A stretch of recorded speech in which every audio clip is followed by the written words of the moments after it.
talk about soap. Soap?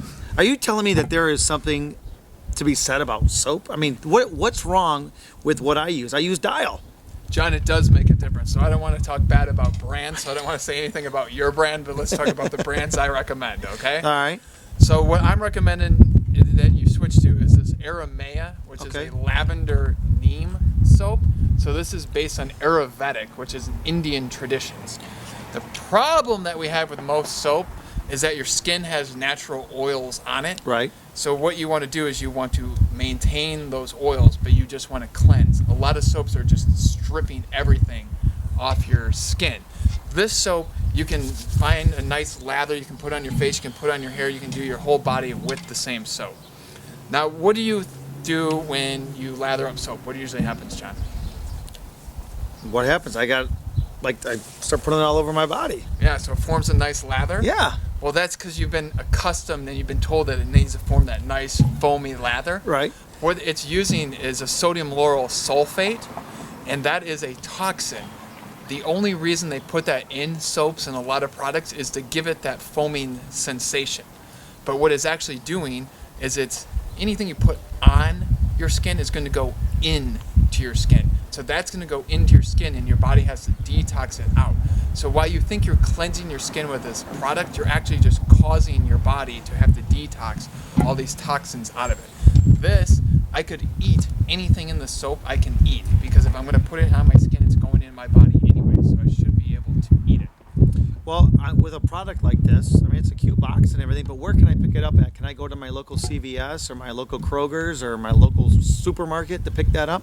The way the world works, if it's toxic, you can find it anywhere. Right. If it's healthy and beneficial for you, that's a big secret. So you can look for this at your local health food store, or you can go to our website, LIVET.tv, and there's also a link on there on motivationalcowboy.com. Awesome. And when we're talking about soaps like this, you're going to talk about a lot of moisturizer creams that you may hear about, saying, it traps in the moisture. Well, what it also does is it's trapping in all the toxins. So the way our body gets rid of toxins is to sweat them out of our skin, and that doesn't mean that you're running down the street and you start sweating. Just through evaporation, the toxins can leave your skin.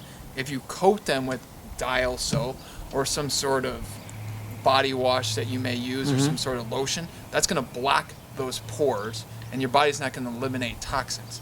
So it's kind of a counterintuitive to your own marketing. Wow, I never even understood this. So what's next? Okay, you got soap. What else do you have for me? The one thing Show me something else. The one thing that will blow your mind or blow your nose, whatever way you listen, I blow my nose all the time. So we have a lot of people saying, I have a sinus infection, I have a runny nose, I have this or that, what can I do for it? And they take all these antihistamines and all these drugs and blame it on allergies, but nobody actually takes the time to wash their nasal cavities, do they? Wait, so you're telling me that I wash my body, I wash my hair, now you're telling me to wash my nose? I mean, is that... Wash the inside of your nose. Okay.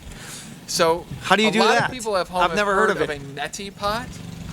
A neti pot. A neti pot. So that was kind of like grandma's old-fashioned little trick where she would put in some salt solutions and then it was like in this little pot and you'd pour it in your nose. Those work fantastic. If you have one, use one. Okay. I don't have one. We've advanced a little in technology to just a syringe-looking tube. But what we're going to do is this is kind of called a nasal syringe, and this is by a brand called Nasaline, which you can find these at a lot of health food stores or a chiropractor on our website. You're going to fill out water approximately 2 ounces. You're going to mix in a saline salt solution. Then you're going to suck it up like this. And believe it or not, this is why I do it in the shower. You're going to do one nostril at a time. You actually apply this to your nostril and very slowly. So a lot of people say don't use these because people will go too fast. Right. If you have a lukewarm temperature water with that saline solution, you won't even feel it. And then you just slowly squeeze it in and it's going to come out this nostril. And it's actually going to clean your nasal passages. And then when you're done, you simply blow your nose, wash it off. You're already in the shower. Do your next one and do your next nasal passage. And that is going to benefit me how? That's going to keep oxygen coming going into your body through inhalation through your nose and exhalation through your nose. And I use it because I talk. Yeah. So when you have this, oh, I have a sinus headache, or oh, my eyes hurt all the way through here, or oh, I snore at night, or all these various issues. Yeah. People use the breathe right strips, which Yeah. help on the outside. But what we need to do is we need to quit just glancing over what the actual root of the problem is. right. So what we need to do is get to the root of the problem instead of just looking at, oh, how can we just make this go away for an hour at a time. So we're actually talking about solutions, and the solutions, the headaches and whatever it may be, is to wash that nasal cavity. And again, where can you buy these? Buy it online. You can find a link to it at themotivationalcowboy.com or livet.tv, LIVET.tv, or go to your local health food store. I am learning a lot today, and obviously I've been doing a lot of things wrong for the last 40 years. Tommy, So it's thank all you. about bathrooms. So why don't I just leave you with One last thing, go ahead. one last tip. I thought I was a storyteller, but I obviously could you say are. one last and go on forever. This is one that somebody had to come to me and goes, oh my gosh, that makes so much sense.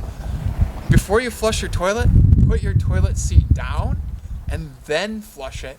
Because when the water comes out and starts swirling, a lot of times it's going to splash, and it's going to splash bacteria and other items all over the bathroom, and then you're going to walk through it when you take a shower, and it just creates a mess. So put your toilet seat down, then flush. John, have you ever heard of the one flush, two flush? Yes. Or Not courtesy? flush for number one. It's kind of like flush for number one and flush for number two. You can go to your local hardware store and you can buy this little device that goes in your toilet. And if you go number one, then you flush the number one, and it's a lighter flush because it's just eliminating liquid. If you go number two, you can flush the number two, and that gives you a full flush, and you can save on your water bill that way. Had no clue. There you go. This is exactly why I came to see you today, Tommy. That's right. You're awesome. Thank you so much. Thank you, John. Do-do-do.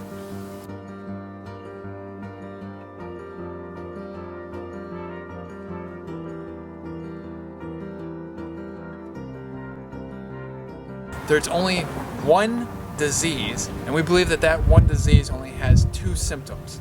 It's hard to believe, but it's true.